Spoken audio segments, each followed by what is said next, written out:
পানি পান করে যেভাবে বিকল হচ্ছে কিডনি। আমাদের শরীরে প্রায় 3 ভাগের 2 ভাগই পানি। সুস্থভাবে বেঁচে থাকতে তাই পানি পানের বিকল্প নেই। পানি শরীরে দূষিত পদার্থ বের করে দিতে এবং হজম ভালো রাখতে সাহায্য করে। পর্যাপ্ত পানি পানের যেমন সুফল আছে, তেমনি অপর্যাপ্ত পানি পানের কারণে পড়তে হয় নানা সমস্যায়। প্রাপ্তবয়স্ক কর্মক্ষম নারী পুরুষের প্রতিদিন 2 থেকে 3 লিটার পানি পান করা প্রয়োজন। তবে দিনে কতটুকু পানি পান করতে হবে তা নির্ভর করে মূলত আবহাওয়া ও শারীরিক শ্রমের উপর। শীতকালের চেয়ে গরমকালে শরীরে পানির চাহিদা বেড়ে যায় আবহাওয়ার কারণেই। আর যারা কায়িক পরিশ্রম বেশি করে তাদের বেশি পানি পান করতে হবে। যারা স্বাভাবিক তুলনায় বেশি ঘামেন তাদের জন্য একটু বেশি পানি পান করা জরুরি। অনেকে মনে করেন সকালে খালি পেটে অনেক পানি পান করা ভালো। এর সুনির্দিষ্ট বৈজ্ঞানিক ব্যাখ্যা নেই, তবে কিছু শারীরিক সমস্যায় এই অভ্যাস উপকারে পাওয়া যেতে পারে। কিন্তু সাধারণভাবে যখনই পানির তৃষ্ণা তৈরি হবে তখনই পানি পান করে শরীরের ঘাটতি মেটানো উচিত। কখন বুঝবেন আপনি পানি শূন্যতায় ভুগছেন? বেশি পিপাসা লাগলে, গাঢ় হলদে বর্ণের প্রস্রাবে গন্ধ থাকলে বুঝবেন পানি শূন্যতা হচ্ছে, শরীরে পানির অভাব হয়েছে। এছাড়া সামান্য মাথা ব্যথা, শুষ্ক মুখ, আলস্যও লাগাও পানি শূন্যতার লক্ষণ।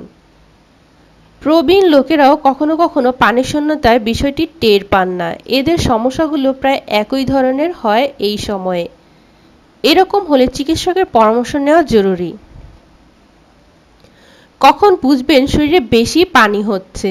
পর্যাপ্ত পরিমাণ পানি পানে স্বাস্থ্য ভালো থাকে, তবে বেশি পানি পান করলে ইনটক্সিকেশন এবং সোডিয়ামের মাত্রা অনেক নিচে নেমে হাইপোনেট্রোমিয়া হতে পারে। অনেক সময় অ্যাথলেটদের এই সমস্যা দেখা যায়। আবার কখনো শারীরিক অসুস্থতার কিছু কারণে শরীরে বেশি পানি গ্রহণ করতে পারে না। কিডনি এবং হার্টের সমস্যায় এই বিষয়টি হয়। এই সময় চিকিৎসকের পরামর্শ নিয়েই পানি পান করা উচিত। কখন আপনি চিকিৎসকের কাছে যাবেন? কখনো কখনো এমন পরিস্থিতি আসে যখন মানুষকে দ্রুত চিকিৎসকের কাছে নিতে হয়।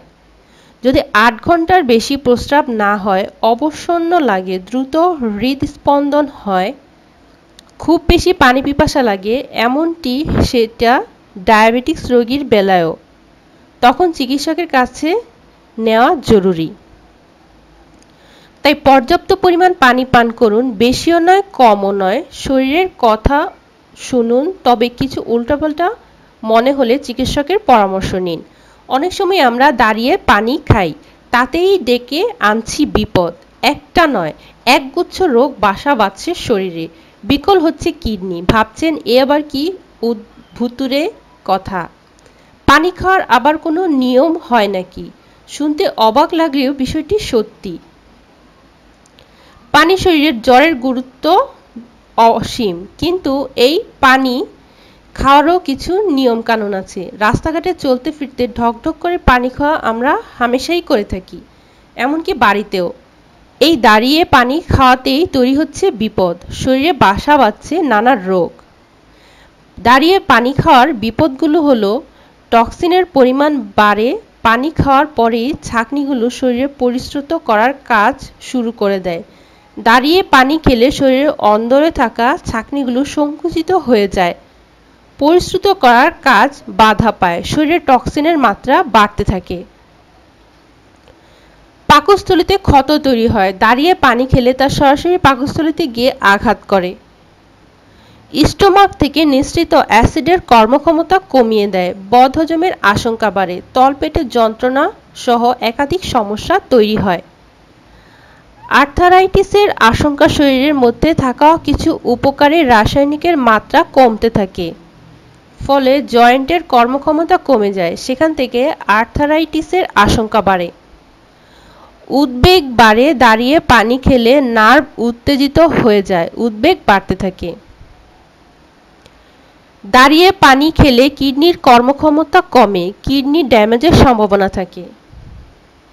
জিইআরডি রোগ শরীরে বাসা বাঁধে, দাঁড়িয়ে পানি খেলে তা সরাসরি ইসোফেগাসে গিয়ে ধাক্কা মারে, এর ফলে পাকস্থলীর ভেতরে সরু নালীটি মারাত্মক ক্ষতিগ্রস্ত হয়, যার ফলে গ্যাস্ট্রোইসোফেগাল রিফ্লেক্স ডিজিজ বা জিইআরডি এর মতো রোগ শরীরে বাসা বাঁধে।